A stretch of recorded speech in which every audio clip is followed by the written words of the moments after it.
जय जिनेंद्र। यार आवाज क्यों कम आ रहा महाराज जी के साहब ने, जरा आवाज जरा। जय जिनेंद्र, जय जिनेंद्र। विद्यासागर महाराज जी की, विद्यासागर महाराज जी की। आज महाराज जी के चरणों में नमन करते हुए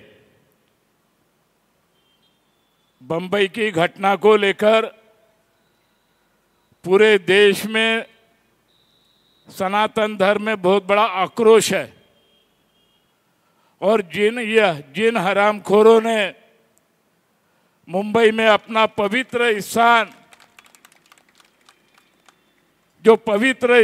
जो अपना था, वो बंबई की महानगर पालिका के कुछ अधिकारियों ने मिलीभगत करके उसके ऊपर घात करने का प्रयास वहां पर हुआ है। और नागपुर शहर नहीं तो पूरे महाराष्ट्र में, पूरे देश में, क्योंकि ये जैन समाज के ऊपर आघात नहीं है तो ये पूरे अपने सनातन धर्म के ऊपर बहुत बड़ा आघात करने का काम किया। पिछले समय मुख्यमंत्री महोदय भी नागपुर में आए थे, अपने लोग उनसे भी मिले और मुख्यमंत्री महोदय जी ने आश्वासित किया है कि जो अपना बंबई का जो धर्म स्थल है, जो अपना जैन मंदिर है, वो जैसा था वैसा रहेगा और जैसा था वैसा बनेगा। और जिन हरामखोरों ने ये कार्रवाई की है उसके ऊपर निश्चित रूप से कार्रवाई होगी।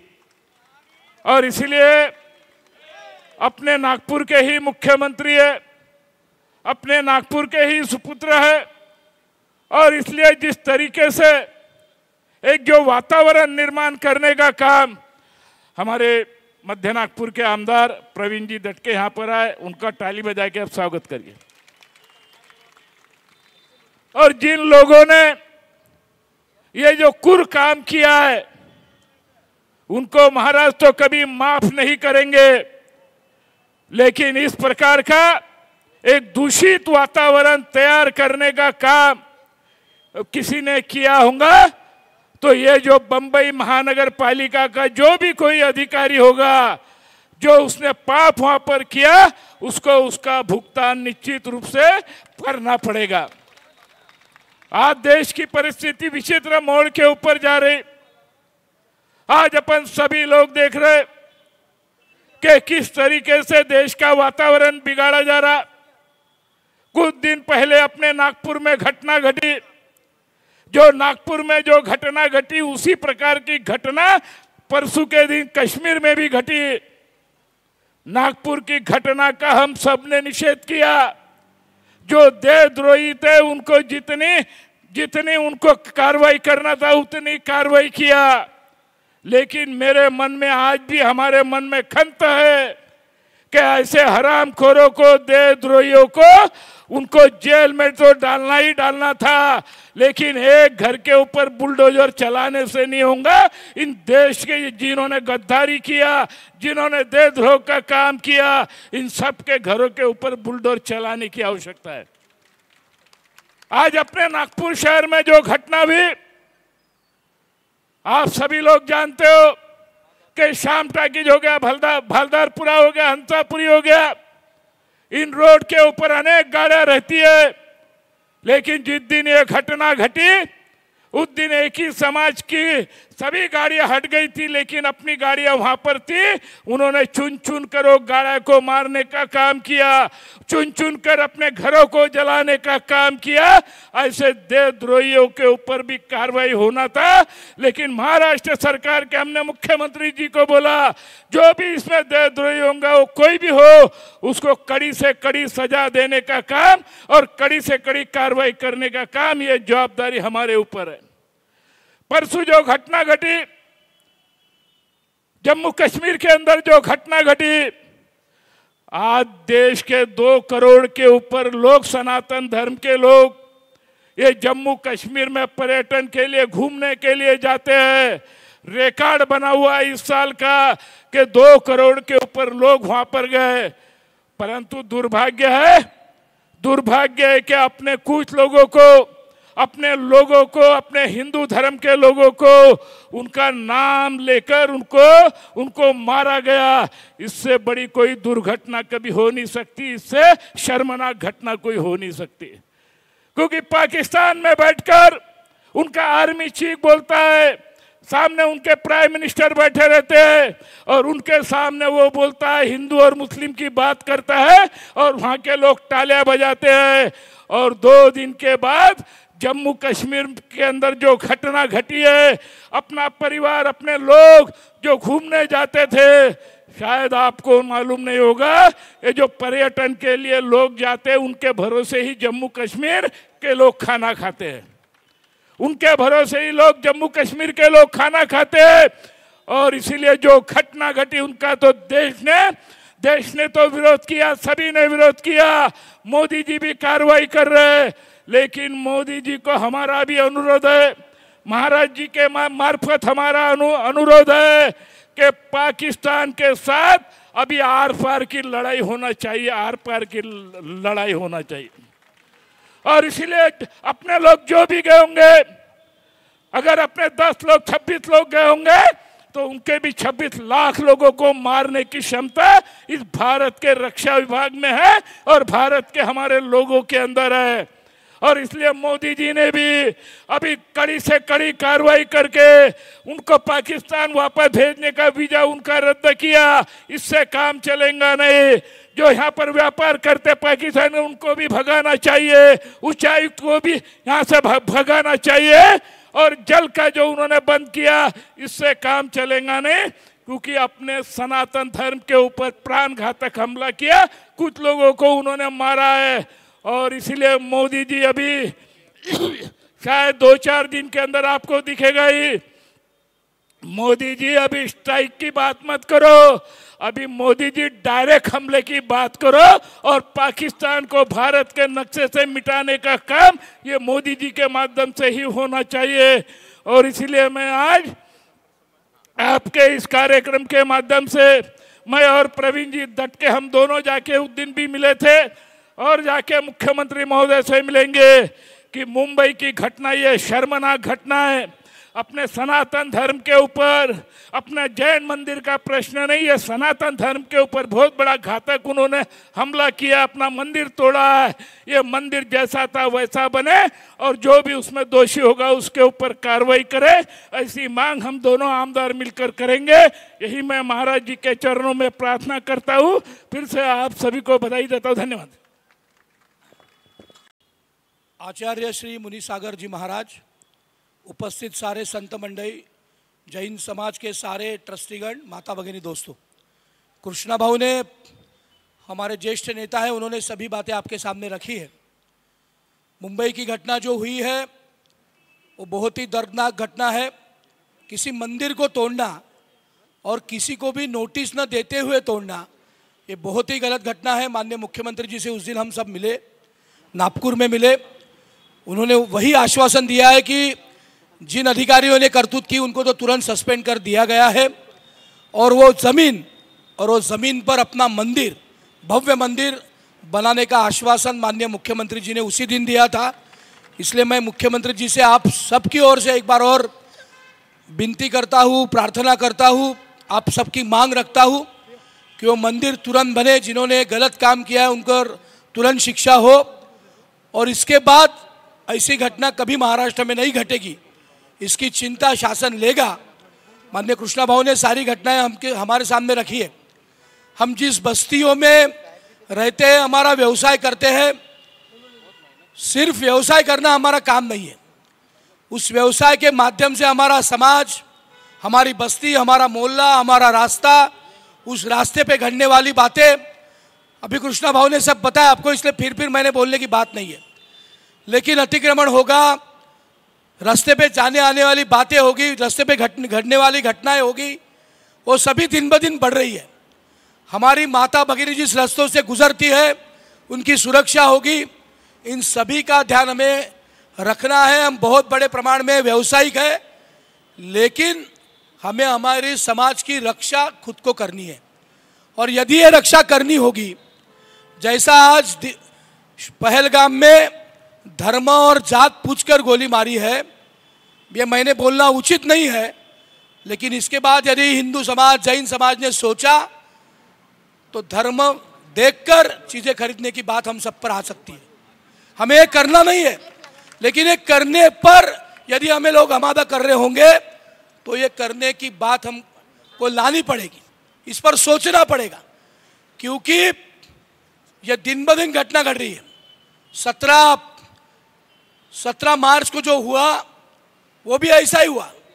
कृष्णा भाऊ ने बताया कि गाड़ियां कैसी गायब हुई, फिर घर चिन्हित कैसे किए, बाहर से लोग कैसे आए, ये सब आपके सामने हम सब पढ़ते हैं, हमारे सोशल मीडिया पर सब चलता है। ये घटना यदि होगी तो इसके लिए हमें संघर्ष करना पड़ेगा। अभी ये वक्फ बोर्ड का कानून आया है, ये कोई हिंदू मुस्लिम विषय नहीं है, किसी के धार्मिक स्वराज्य पर कोई ये नहीं आने वाली है। बहुत बड़े प्रमाण में मुस्लिम बंधुओं ने उनकी जगह खाली करने के लिए हाई कोर्ट, सुप्रीम कोर्ट में अर्जी की है कि हमारी जगह वक्फ बोर्ड ने ले ली है। ऐसे बहुत सारे उदाहरण हैं। और बहुत सारे मुस्लिम नेताओं के कॉलेज, प्रतिष्ठान, व्यवसाय, उन गरीब वक्फ बोर्ड, गरीब लोगों के लिए जमीन दान की गई है, उस पर उनके कॉलेज चल रहे हैं। तो ये मोदी साहब के राज में सारी बातें अच्छी होगी। अपना विषय, अपना मंदिर है, हम सब मिलकर, प्रशासन तो हमारे साथ होगा, लेकिन यदि उसके लिए संघर्ष करना पड़े, मुंबई जाना पड़े, विले पार्ले जाना पड़े, तो हम सब ने तैयारी रखनी चाहिए। और उस तैयारी के साथ हमारा विश्वास है माननीय देवेंद्र जी पर, हमारा विश्वास है महाराष्ट्र सरकार पर। हम सारे व्यवसायिक लोग हैं, हम शांतिता प्रिय लोग हैं, गुरुजी के मार्ग पर चलने वाले लोग हैं, लेकिन अन्याय होगा तो अन्याय के खिलाफ हम सब एक होंगे और हमारा मंदिर हम बना के रहेंगे। और मैं गुरुजी के माध्यम से, आप सभी के माध्यम से माननीय देवेंद्र जी को, माननीय मुख्यमंत्री जी को, दोनों उप मुख्यमंत्री जी को, प्रशासन को, अधिकारियों को, जिन्होंने ये गलत कार्रवाई की, उनको सस्पेंड नहीं, उनको बड़तरफ नौकरी से डिसमिस करना चाहिए। यदि ऐसी एक बार कार्रवाई हुई तो महाराष्ट्र में सभी जगह ये लोग ध्यान में रखेंगे। इसलिए मैं आप सभी की बात, माननीय कृष्णा भाऊ होंगे, माननीय हमारे नेता, अपने देश के नेता, अपने सबसे बड़े, अपने कैबिनेट के सबसे काम करने वाले मंत्री माननीय नितिन जी होंगे, माननीय देवेंद्र जी होंगे, इनके सामने हम सब ये बात रखेंगे और हमारा मंदिर पक्का होगा, ये विश्वास हम उनसे लेंगे। इतनी बात आज के दिन करता हूँ। इस घटना का मैं निषेध करता हूँ।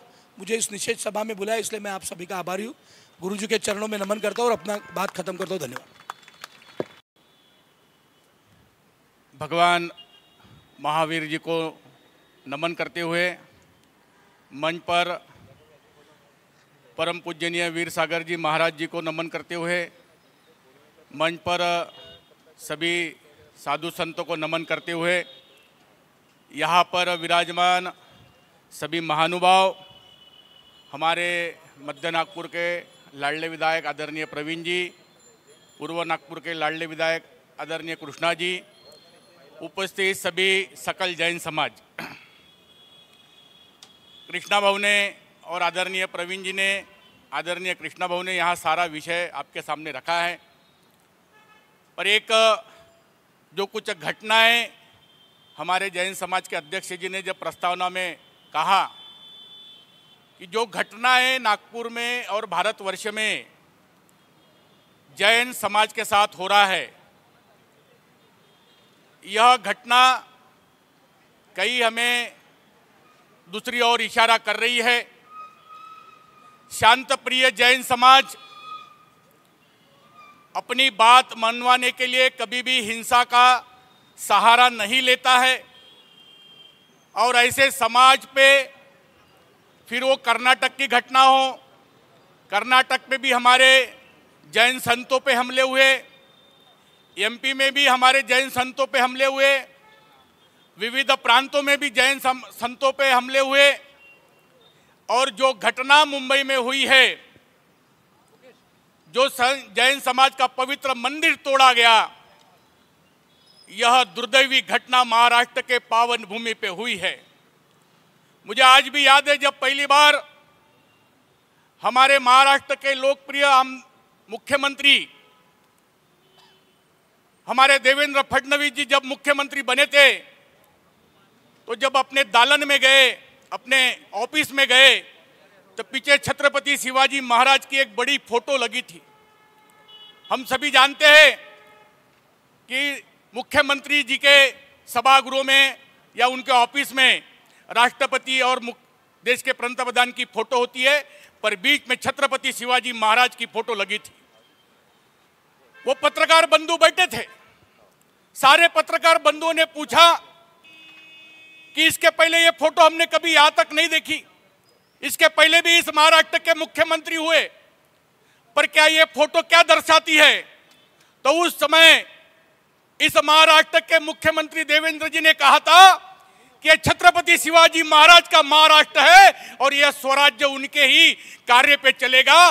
मैं उनका सेवक हूं और यह महाराष्ट्र का पूरा कार्य मैं छत्रपति शिवाजी महाराज के बिल्कुल पदचिन्हों पर चलाऊंगा। आदरणीय मुख्यमंत्री जी, मुंबई में इतनी बड़ी घटना होती है, उसके 4 दिन पहले नासिक में एक घटना हुई। मुझे मालूम है महाराष्ट्र में न जाने कितने अवैध मजारे बनी हैं। क्या महानगर पालिका के लोगों को वो अवैध मजार कभी दिखती नहीं है? पर ताकत नहीं है उन्हें तोड़ने की, क्योंकि वो अवैध मजार जिस दिन तोड़ने जाएंगे तो महानगर पालिका के अधिकारियों को मार मार कर घर पर भेजेंगे। इतनी ताकत उन समाज में है। पर हम जैन समाज इसलिए चुप बैठे हैं कि हमें मार गई वो बताया गया, हम हिंसा कभी कर नहीं सकते। पर अगर महाराष्ट्र के भूमि पर अगर जैन मंदिर तोड़ा जा रहा है, जिस भी अधिकारियों ने ये मंदिर तोड़ा, परम पूजनीय महाराज यहाँ बैठे हैं, हमारे दोनों आदरणीय विधायक बैठे हैं और मुख्यमंत्री जी, हम कहना चाहते हैं उन अधिकारियों को एक बार बजरंग दल के हाथ में दे दो, जिंदगी में कभी किसी मंदिर को तोड़ने की ताकत नहीं करेंगे। ये घटना विश्व हिंदू परिषद बजरंग दल कभी सहन नहीं करेगा। पूरे सकल जैन समाज के साथ विश्व हिंदू परिषद बजरंग दल खड़ा है और आज हम बता देते हैं कि यह घटना यही रुकनी चाहिए। मैं महाराज जी के माध्यम से, हमारे दोनों विधायक जी के माध्यम से और हमारे महाराष्ट्र के मुख्यमंत्री के माध्यम से यह घटना हम हमारे पंतप्रधान जी तक पहुंचाना चाहते हैं कि अब जैन समाज पर अत्याचार बस करो। अभी जैन समाज पर अत्याचार अगर होगा तो पूरे भारत का और नागपुर महाराष्ट्र का पूरा विश्व हिंदू परिषद रास्ते पे उतरकर अपने जैन समाज की सुरक्षा करने का जिम्मा हम लेंगे। आज हम बता देना चाहते हैं कि जल्द से जल्द उन दोनों जिन लोगों ने भी यह किया है, जो महानगर बीएमसी के कर्मचारी या ऑफिसर हो गए, उनको बता देना चाहते हम लोग कि उनको सस्पेंड कर दो, वरना अगर हम लोग रास्ते पे उतरे तो उनका घर तक नहीं बचेगा। ये बात ध्यान में रख लेनी चाहिए। इस घटना के माध्यम से हम बता देना चाहते हैं।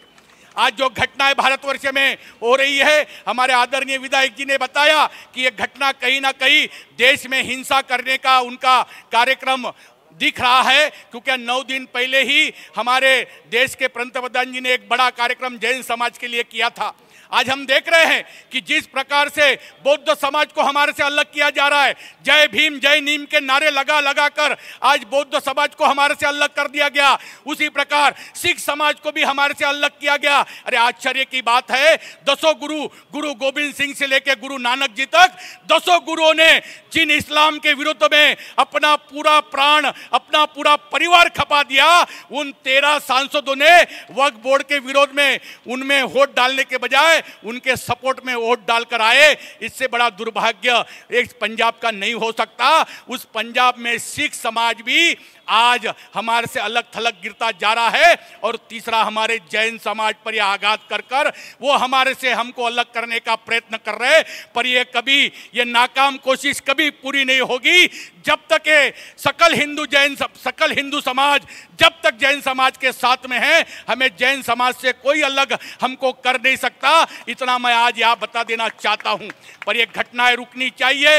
ये घटनाएं जो हो रही है देश में विघटन की ओर लेकर जा रही है। मुर्शिदाबाद में भी जो घटनाएं हुई है, हिंदू वहां से पलायन कर रहा है। कश्मीर में जो घटना हुई है वहां से भी हमें ध्यान में आ रहा कि अभी हिंदुओं पर वो जो अत्याचार हो रहे और जो जैन समाज पे अत्याचार हो रहे वो एक सरी के अत्याचार हो रहे, और ये दोनों अत्याचार कहीं ना कहीं रुके।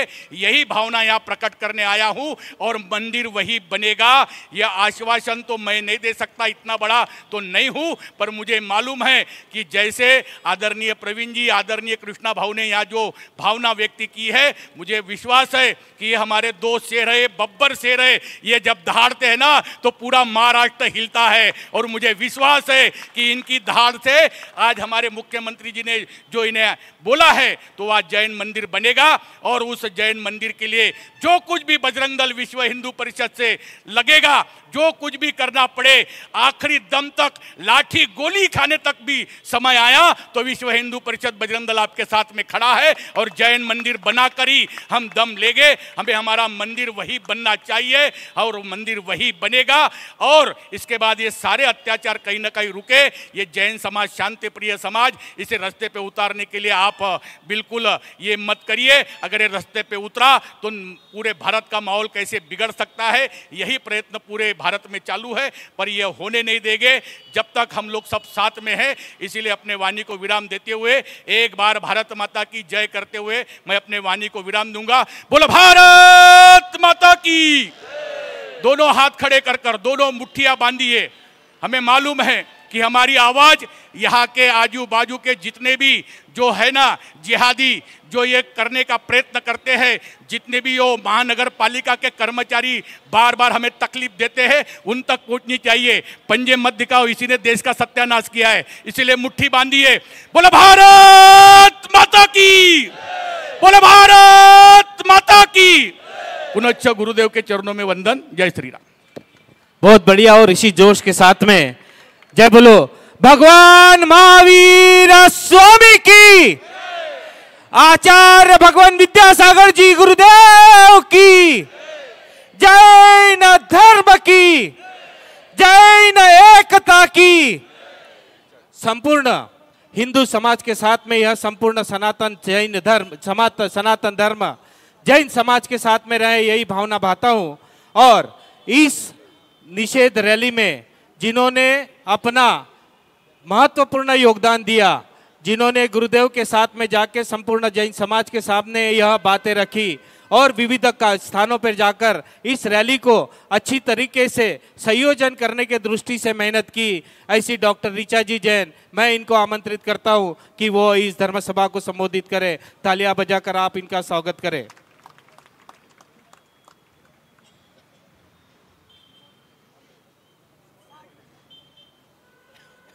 गुरुदेव के चरणों में तीवार नमोस्तु नमोस्तु नमोस्तु करती हूँ। गुरुदेव जब बॉम्बे का मंदिर गिरा और जब वो वीडियो वायरल हुई, वो वीडियो को देख के हम सबके दिल दहल गए।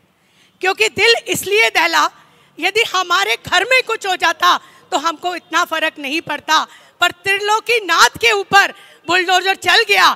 और ये सबसे विचित्र बात है कि जब वह बुलडोजर चला तो बुलडोजर में हमारे भगवान अंदर विराजमान थे। हमारी महिलाएं चिल्लाती रह गई, हमारा पुरुष वर्ग रोकता रह गया, पर वहां किसी ने सुना नहीं। और बीएमसी की टीम उनको हटाते हुए, पुलिस प्रशासन का सहायता लेते हुए उन सबको अलग करती चली गई। गुरु महाराज के चरणों में कोटि कोटि वंदन। नागपुर हो या भारतवर्ष हो, जैन समाज एक है।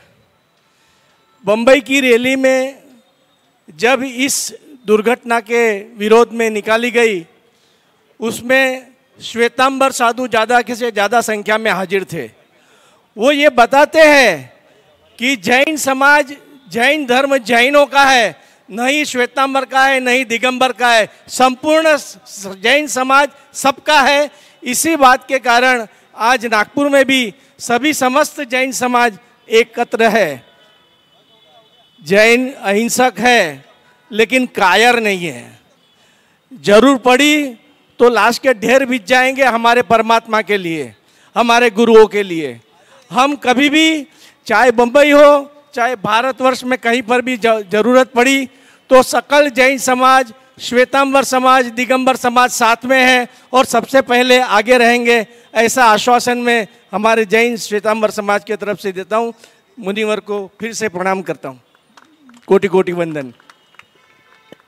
धन्यवाद पीयूष। अर्हन्ताणं नमो सिद्धाणं नमो आयर्याणं नमो वज्रायाणं नमो लोये सवसाहूढम् अहिंसामयी विश्व जैन धर्म की देवादिदेव 1008 वर्तमान शासन नायक श्री महावीर भगवान की, संत श्रोमणी आचार्य भगवान गुरुदेव श्री विद्यासागर जी महाराज की जय। पूज्य आचार्य श्री समय सागर जी महाराज की जय। जय बोलो निरापक श्रमण मुनि श्री वीर सागर जी महाराज की, मुनि संघ की। धर्म वो होता है जिसकी शरण में आकर के हर प्राणी को शांति मिल जाती है। जैन धर्म एक ऐसा धर्म है जहाँ छोटे से लेकर बड़े और बड़े से लेकर छोटे हर जीव को एक जैसा स्थान प्राप्त है।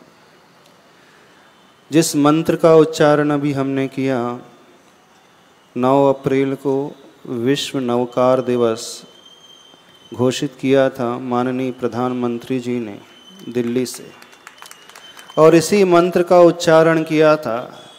एकमात्र ऐसा मंत्र है जहाँ किसी व्यक्ति विशेष की आराधना की बात नहीं की गई है, यहाँ उस व्यक्तित्व की बात की गई है जो अंतरंग शत्रुओं को, अपनी कषायों को, अपनी बुराइयों को जीत लेता है, उसको नमस्कार किया गया है। तो यहाँ उनकी आराधना की जाती, उनकी पूजा की जाती है जो अपने आप को जीत लेता है, और जो अपने आप को जीत लेता है वो सबका भगवान बन जाता है। तो जैन धर्म में जितने भी प्रभु हैं, तीर्थंकर है, वो किसी एक वर्ग विशेष के है ही नहीं, वो तो प्राणी मात्र के है। दुनिया का हर इंसान आखिर शांति ही तो चाहता है, हर जीव सुख ही तो चाहता है, इससे विपरीत कुछ नहीं चाहता। और इसी के लिए वह अपने इष्ट प्रभु की आराधना करता है, अपने गुरुओं की सेवा करता है और नीति न्याय के अनुसार कदम बढ़ा करके चलता है। जब हम इस धर्म का इतिहास उठा करके देखते हैं, आदिम तीर्थंकर, आदिम ब्रह्मा ऋषभ देव ने सबसे पहले जीने की कला सिखाई, और जीने की कला में उन्होंने जानते हो क्या सिखाया? असी मसी कृषि शिल्प विद्या वाणिज्य। एक शिक्षा, एक कला उन्होंने सिखाई थी, और वह कला थी तलवार चलाना। ये शिक्षा जानते हो किसने दी थी? पहले तीर्थंकर ने दी थी। जो तलवार चला सकता है वही व्यक्ति नीति और न्यायपूर्वक राज्य भी कर सकता है, वही व्यक्ति सुख और शांति का माहौल दुनिया के सामने ला कर के रख सकता है। क्योंकि दुनिया में शांति तब प्राप्त होगी जब यहाँ से पाप और पापी पलायन हो जाएंगे। तो पापी से रक्षा करने के लिए तलवार उठाना बहुत आवश्यक है। वहीं से व्यवस्था दी गई थी कि सामान्य प्रजा की रक्षा तब होगी जब इस अनीति अन्याय का आलम्बन लेने वाले लोग कुछ गलत तरीके से सिर उठाने लगे, तो उन्होंने, भगवान ने कहा शस्त्र उठाओ। आज हमें श्री कृष्ण जी की याद आ रही है, महाभारत का वो प्रसंग याद आ रहा है। श्री कृष्ण जी ने कौरवों के सामने झोली फैला दी। किस लिए झोली फैला दी? वे पांडव के पक्ष से जाकर के खड़े हो गए। पांच पांडव अपने अधिकार की बात कर रहे थे, लेकिन श्री कृष्ण जी ने कहा नहीं, हमें 5 राज्य नहीं चाहिए, बहुत बड़ा राज्य नहीं चाहिए। हे दुर्योधन, यदि तुम 5 गांव भी दे दो तो 5 पांडव उसमें संतुष्ट हो जाएंगे। वे कभी शस्त्र उठाना ही नहीं चाहते, लड़ाई करना ही नहीं चाहते। वे तो शांति का मार्ग अपनाना चाहते और वैसे ही रहना चाहते हैं। जब देखा कि दुर्योधन उसके लिए भी तैयार नहीं हो रहा है, तो न चाहते हुए भी श्री कृष्ण जी को युद्ध का ऐलान करना पड़ा। और वह युद्ध जो पांडवों ने शस्त्र उठाए थे, अधर्म के लिए शस्त्र नहीं उठाए थे।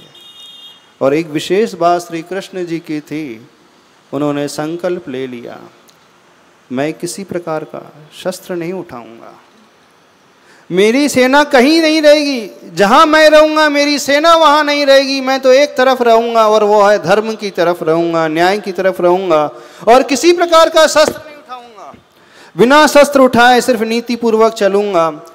और उसका परिणाम सारी दुनिया ने देखा।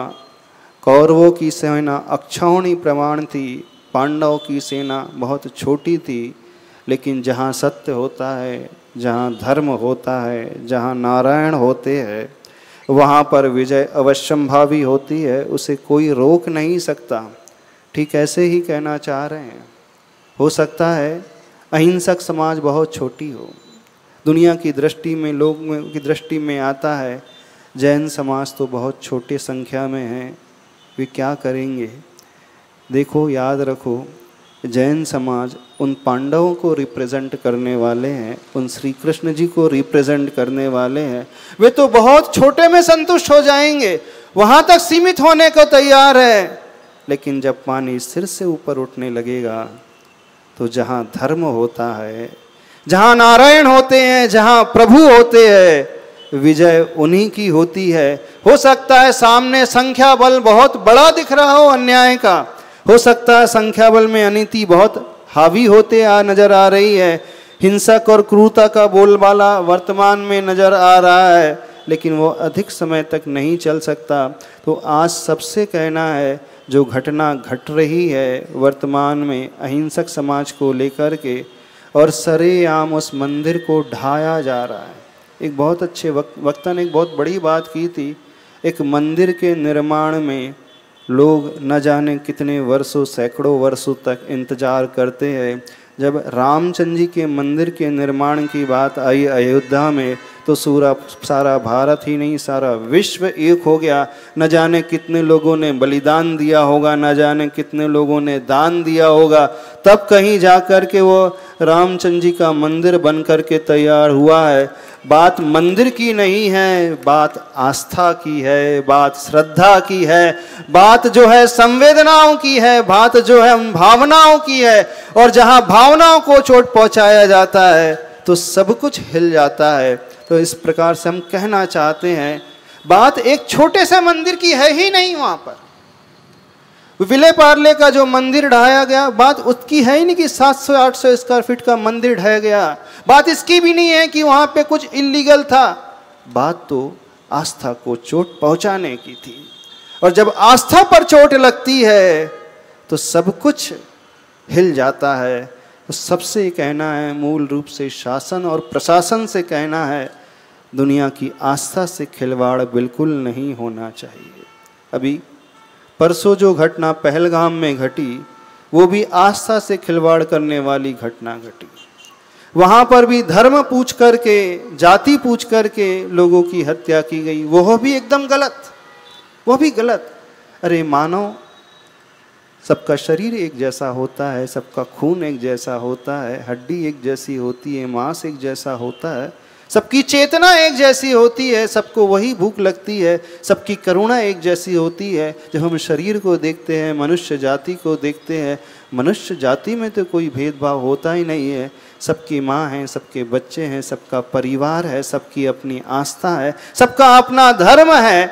और सारे के सारे लोग जो यहाँ रह रहे हैं, इस भारत देश में रह रहे हैं, हिंदुस्तान में रह रहे हैं, उनके लिए तो जननी और जन्मभूमि एक जैसी होती है।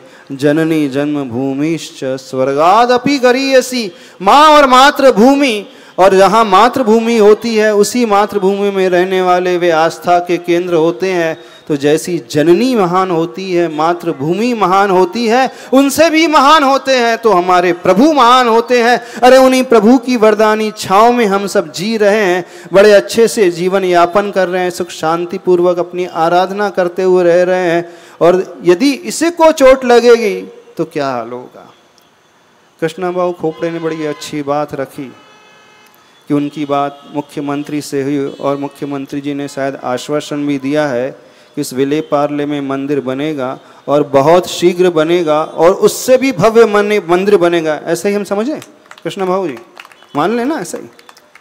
30 अप्रैल को जो डेट आने वाली हियरिंग की, उससे पहले ये निर्णय हो जाए तो बहुत अच्छा है। बात हम फिर कह रहे हैं मंदिर की नहीं है, क्योंकि जैन धर्म एक सनातन धर्म है। श्रमण संस्कृति और वैदिक संस्कृति साथ साथ चलती हुई आ रही है। उन्हीं पुराण ग्रंथों में ऋषभ देव का उल्लेख आता है, नेमिनाथ का उल्लेख आता है, और नेमिनाथ और कृष्ण दोनों भाई भाई थे, चचेरे भाई थे। तो श्रमण संस्कृति और जैन संस्कृति और सनातन संस्कृति तो सनातन काल से चली आ रही है, उसमें भेदभाव कुछ है ही नहीं। सिर्फ थोड़ा सा आस्था को लेकर के, अपनी पूजा पद्धति को लेकर के भेदभाव है। तो सारे के सारे तो एक जैसे ही हैं। फिर क्यों यह आघात हो रहा है? कहीं इसके पीछे कुछ रहस्य तो नहीं? कोई व्यक्ति अपना स्वार्थ सिद्ध करना चाह रहे हैं, और जो घटना घटी उसमें तो एक व्यक्तिगत स्वार्थ के अलावा कुछ नजर ही नहीं आया। जो रेस्टोरेंट चला रहा था वो इन केन प्रकारेण अपना बिजनेस सिद्ध करना चाह रहा था, और अपने बिजनेस को सिद्ध करने के लिए उस बीएमसी के ना ऑफिसर को ना जाने कितनी उसने रिश्वत दी होगी, और इस कार्य करने के लिए उन्हें प्रोत्साहित कर दिया। हमें बड़ा आश्चर्य हो रहा है कि वे अधिकारी भी कैसे भूल गए। हम एक मिट्टी का मंदिर नहीं ढा रहे हैं, हम सीमेंट का मंदिर नहीं ढा रहे हैं, करोड़ों लोगों की आस्था से खिलवाड़ कर रहे हैं। तो उन सब से कहना है, आस्था आपकी भी है, आस्था हमारी भी है, और आस्था सबकी भी है। वो दिन भी याद है जब नरेंद्र मोदी जी आचार्य भगवान गुरुदेव श्री विद्यासागर महाराज जी के चरणों में आए थे और उनकी आंखों में आंसू थे। बोले दुनिया में बहुत सारे संत देखे हैं, बहुत सारे गुरु देखे हैं, लेकिन पहला गुरु, अमित शाह जी ने भी कहा था, पहला गुरु देखा है जो किसी धर्म की बात, मठ की बात, अपने मंदिर की बात नहीं करता, वह सिर्फ और सिर्फ जनता की और राष्ट्र कल्याण की बात करता है। अरे ऐसे हमारे महान गुरु रहे हैं। वो किसी भेदभाव को लेकर के चलने वाले नहीं हैं, वो तो सबको ऊपर उठाने वाले, सबको एक दृष्टि से देखने वाले हैं। और याद रखें, इतिहास को हम खंगाल करके देखें, जैन धर्म और जैन धर्म को मानने वाले वे श्रावक, वे राजा महाराजा, वे कोषाध्यक्ष, वे खजांची, वे सेनापति, वे रहे हैं। जब जब राष्ट्र पर आपत्ति आई है तो उन्होंने दिल खोल करके पूरा अपना धन लुटा दिया सिर्फ राष्ट्र की रक्षा के लिए, प्राणियों की रक्षा के लिए। जब वर्षों तक अकाल पड़ता रहा तो उन्होंने अपना धान्य भंडार खोल दिया। नहीं, पहले हमारा राष्ट्र है, पहले हमारी मानव जाति है, उनकी रक्षा होगी तो धर्म पलेगा, तो मंदिर काम में आएंगे। तो ऐसे लोग, ऐसी उपासना करने वाले लोग, ऐसे सिद्धांत को मानने वाले लोग, जिन्हें दुनिया अहिंसा के रूप में, अहिंसक के रूप में स्वीकार करती है, पर फिर कहना चाहते हैं अहिंसक का अर्थ कायरता न समझे। अहिंसा अर्थात यह नहीं है कि हम हाथ पर हाथ रख करके बैठे रहें। वे ही महावीर प्रभु कहते हैं गृहस्थों के लिए, श्रावकों के लिए, साधु बन जाओ तो साधु बन करके ऐसी साधना करो कि तुम पर कोई तलवार से भी प्रहार कर दे तो उसका प्रतिकार नहीं करना, अपने कर्म का उदय मान करके समता से सहन कर लेना। लेकिन जो साधु नहीं बन सकता है, गृहस्थ रहता है, एक श्रावक होता है, तो उसके लिए उन्होंने कहा है पहले आपकी अहिंसा आपके धर्म की सुरक्षा से आती है, आपकी अहिंसा आपके राष्ट्र की सुरक्षा से आती है, आपकी समाज की सुरक्षा से आती है, प्राणी मात्र की सुरक्षा से आती है। और प्राणी मात्र की रक्षा के लिए, धर्म की रक्षा के लिए, धर्म गुरु की रक्षा के लिए, मंदिरों की रक्षा के लिए यदि कोई शस्त्र उठाता है तो वो शस्त्र हिंसक की श्रेणी में नहीं आता, वो व्यक्ति भी हिंसक की श्रेणी में नहीं आता है, वो तो उन प्रभु राम की भांति हो जाता है। राम ने जब युद्ध लड़ा था रावण से, उनकी सेना से करोड़ों लोग युद्ध में समाप्त हो गए थे, लेकिन कोई पाप नहीं लगा था। इसलिए नहीं लगा था कि वो युद्ध सिर्फ धर्म की रक्षा के लिए लड़ा गया था। तो ऐसे ही यदि धर्म की रक्षा के लिए कोई श्रावक शस्त्र उठा ले तो समझना वो अहिंसक है। तो जैन समाज से भी कहना चाहते हैं, आप श्रावक हो, आपकी अहिंसा हाथ पर हाथ रख करके बैठने की नहीं है। जब गुरुओं की रक्षा की बात है, धर्म रक्षा की बात क्या है, तो आपको पहले अहिंसक तरीके से खड़े होना है, अपनी नीति न्याय के अनुसार अपनी भावनाओं को प्रदर्शित करना है, अंतिम छोर तक जाकर के भावना को रखना है। और जब लगने लगे कि सिर से पानी ऊपर उठने लगे तो उन्हीं प्रभु ने कहा है, अब वो घड़ी आ गई है कि आप भी सामने आ जाए और शस्त्र उठा ले। और ये शस्त्र आपकी रक्षा के लिए है। शस्त्र का प्रयोग किसी को प्रहार करने के लिए नहीं। आतंकवादी जो शस्त्र उठाते हैं वो सिर्फ कायराना हरकत करते हैं, लेकिन एक साधर्मी जब शस्त्र उठाता है उसका उद्देश्य राष्ट्र की रक्षा के लिए और धर्म की रक्षा के लिए है। तो सारे अहिंसक समाज से भी कहना है, चाहे वो श्वेतांबर हो, चाहे दिगंबर हो, चाहे तेरापंथी हो, चाहे स्थानक हो, ऐसे समय आवश्यकता है। जब 20 तारीख को वो रैली निकली मुंबई में तो सबसे बढ़ चढ़ करके उसमें हिस्सा लिया था तो श्वेतांबर श्रावकों ने नहीं, श्वेतांबर साधुओं ने लिया था हिस्सा। और सारे के सारे साधु, सारे के सारे श्रावक एकत्रित हो गए थे। तेरापंथी क्या, स्थानक वाले क्या, वे भूल गए कि हम दिगंबर नहीं, हम श्वेतांबर नहीं है। उनके मन में एक ही बात है, हम सिर्फ अहिंसा के पुजारी है, भगवान महावीर के सिद्धांतों के अनुयायी है। ऋषभ देव की जो तीर्थंकर हुए हैं उनके अनुयायी हैं, उनकी शिक्षा को मानने वाले, उनके सिद्धांत को मानने वाले हैं। और जब भारत देश उन सिद्धांत को मान लेगा, उस राष्ट्र की भावना को मान लेगा, उस अपरिग्रह और अहिंसा की भावना को मान लेगा, उस अनेकांत की भावना को स्वीकार कर लेगा, तो सुख शांति का माहौल तो अपने आप ही आ जाएगा। और यदि हम किसी एक के प्रति भेदभाव करेंगे तो समझना हम अपनी ही जड़ें खोद रहे हैं। और कोई वृक्ष जब अपनी ही जड़ें खोदने लगता है तो वो सबसे पहले स्वयं ही धाराशायी हो जाता है।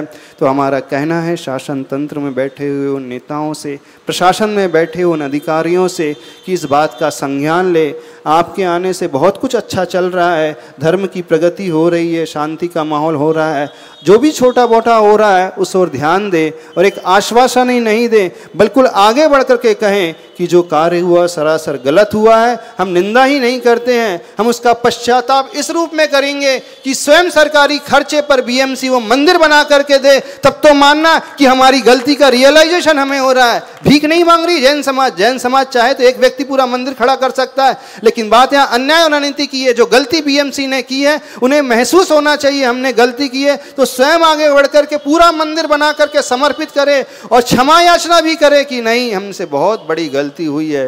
यदि आज हम नहीं जागेंगे तो ध्यान रखना भविष्य बड़ा अंधकारमय होगा। आज जैन समाज अल्पसंख्यक में है, आने वाले 30-40 वर्षों के पश्चात बहुसंख्यक समाज अल्पसंख्यक में होने वाली है। समझते हो कि नहीं इस बात को? हाँ, आज से 40 साल बाद का पिक्चर इमेजिन करो क्या होने वाला है। तो आज जो हो, हम किसी के प्रति गलत भावना ना रखें, सबको लेकर के चले, सबको साथ में लेकर के चलेंगे, तब वह दिल से दिल मिलेंगे। और जहाँ दिल से दिल मिलेंगे तो वहाँ खून की नदियाँ नहीं, वहाँ तो दूध की नदियाँ बहेंगी, प्रेम और वात्सल्य की नदियाँ बहेंगी। बस हमारा यही कहना है, हम प्रेम और वात्सल्य की नदी को बहाना सीखें। हर प्रभु हर भगवान सिर्फ यही तो संदेश दे रहे हैं, और क्या। चाहे भगवान राम ने संदेश दिया हो, चाहे महावीर ने संदेश दिया हो, चाहे श्री कृष्ण ने दिया हो, चाहे उनके कुरानों में लिखा हो, मूल तो संदेश यही है कि मानव धर्म ही सबसे बड़ा धर्म है, एक दूसरे को साथ लेकर के चलने की बात है। लेकिन यहाँ प्रॉब्लम तब आ जाता है जब व्यक्ति धर्म को गौण करके अपने स्वार्थ को देखने लगता है। तो जो स्वार्थ वाला भाव आया उस होटल वाले व्यक्ति के भीतर आया कि मुझे अपना बिजनेस करना है, मुझे करोड़ों कमाना है, और उसने करोड़ों कमाने के पीछे करोड़ों लोगों की भावनाओं को नहीं देखा। यह सबसे बड़ा आहत की बात हुई है। तो एक ऐसा भी कुछ कार्य होना चाहिए ताकि ऐसे लोगों को शिक्षा मिल सके और वह संकल्पित हो सके कि भविष्य में हम किसी भी प्रकार से ऐसा कोई कदम नहीं उठाएंगे, बल्कि हम तो वो कदम उठाएंगे, आपके लिए दिल खोल करके स्वागत करेंगे, आप भी आकर के सम्मिलित हो और बहुत अच्छे से प्रभु की भक्ति करें, प्रभु की आराधना करें। बस उसी लिए निषेध रैली आयोजित की गई है। रैली का आयोजन इसलिए नहीं, किसी सरकार के विरोध में नहीं, उस नीति के विरोध में हैं जो अन्याय का आलम्बन ले रहे हैं, उन लोगों के विरोध में, उन अधिकारियों के विरोध में, उस व्यक्ति के विरोध में है जिसने गलत तरीके से इस कार्य को अंजाम दिया। और वह भी तब दिया जब उस मंदिर में सवेरे सवेरे उस वक्त सारे लोग पूजा कर रहे थे, महिला वर्ग आरती उतार रही थी, भगवान की पूजा में लिप्त थी। अरे जहाँ महिला पूजा करते रहती, बच्चे पूजा करते रहते हैं, उस समय बड़े से बड़ा शत्रु भी छोड़ देता है। नीति न्याय कहती है स्त्री के ऊपर, बच्चों के ऊपर शत्रु भी कभी शस्त्र नहीं उठाता है। तो उस समय ये घटना कैसे हो गई? बीएमसी की अधिकारों को ये लगा नहीं कि हाँ महिलाएं पूजा कर रही हैं, क्या हो गई इनकी भावना का, हम किस पर शस्त्र चला रहे हैं? एक प्रकार से बुलडोजर शस्त्र ही तो हो गया, नहीं हो गया शस्त्र? तो माननीय आमदार महोदय से, कृष्णा खोपड़े से हम कहना चाहते हैं कि ये लीडरशिप आप आगे लो, इस जिम्मेदारी को आप आगे अपने कंधों पर लो और आप स्वयं आश्वासन दो कि नहीं, हम आगे बढ़कर के इस मंदिर को बनाएंगे। सारी जैन समाज आप लोगों के साथ खड़ी है और पहले से खड़ी होते हुए आई है और आगे भी खड़ी रहेगी। तब ये जब ये आश्वासन मिलेगा तब तो लगेगा कि वे भी हमारे साथ हैं। देखो जैसे राजा का भाव हो जाता है उसी के अनुसार प्रजा होती है। तो राजा का भाव तो हमेशा से बहुत अच्छा रहा है, लेकिन बीच बीच में कुछ बिचौलिया आ जाते हैं अपने स्वार्थ सिद्ध करने के लिए, काम वो गलत कर जाते हैं और बदनाम सारे लोग हो जाते हैं। तो जो इस प्रकार का गलत कार्य कर रहे हैं उन्हें भी शिक्षा मिलना चाहिए, उन्हें भी इस प्रकार का दंड मिलना चाहिए और उन्हें भी महसूस होना चाहिए कि हमने जो कदम उठाया वो बहुत गलत कदम उठाया। उसी गलत कदम के विरोध में ये रैली आयोजित की गई है। और एक दूसरा पॉइंट हो रहा है, आज वर्तमान में देखने में आ रहा है, जहाँ जहाँ जैन साधु और साध्वी विहार करते हैं रास्तों में बहुत सारी एक्सीडेंट की घटनाएं घटने लगी हैं। चाहे वो सूरत के पास अभी कुछ दिन पूर्व एक आरिका माँ एक्सीडेंट में स्वर्गलोक सिधार गई थी। 2 वर्ष पूर्व मुनि श्री सौम्य सागर जी का एक्सीडेंट हुआ। रांची में 3 दिन पूर्व आरिका चिंतन माता जी का एक्सीडेंट हुआ। तो ये एक्सीडेंट हो रहा है इसलिए हो रहा है कि जो ड्राइवर से गाड़ी चलाते हैं उनके भीतर कोई भय नहीं, हम कुछ भी कर सकते, कैसे भी कर सकते। तो एक कानून पास हो और सुरक्षा के लिए उनके पास व्यवस्था मुहैया सरकार की तरफ से, प्रशासन की तरफ से कराई जाए कि जब भी जैन साधु अथवा साधु हाईवे से विहार करेंगे तो उनकी सुरक्षा के लिए उस चौकी से पुलिस डिपार्टमेंट के कुछ लोग रहेंगे, एक गाड़ी चलेगी। जब तक वो अगली चौकी तक नहीं पहुंच जाते हैं वो ड्यूटी अपनी हैंड ओवर दूसरे पुलिस थाने में कर दे। एक नियम यह भी पारित होना चाहिए। ये नियम पारित हो जाएगा तो बहुत अच्छा सुरक्षा का माहौल चारों तरफ हो जाएगा। बस यही मांग है। जैन समाज कभी किसी के आगे हाथ नहीं फैलाती है। जैन समाज ने हमेशा देना सीखा, हाथ फैलाना नहीं सीखा, मांगना नहीं सीखा। ये मांग जो है गुरुओं की सुरक्षा के लिए, याद रखिए, यदि गुरु सुरक्षित रहेंगे तो धर्म सुरक्षित रहेगा, गुरु और धर्म सुरक्षित रहेंगे तो राष्ट्र में सुख शांति बरकरार रहेगी। और जिस राष्ट्र से गुरुओं का भाव हो जाता है, धर्म का भाव हो जाता है, वहाँ जो राज्य हो जाता है एक प्रकार से बीभत्स राज, जंगली राज हो जाता है। वहाँ कभी कुछ नहीं होता है।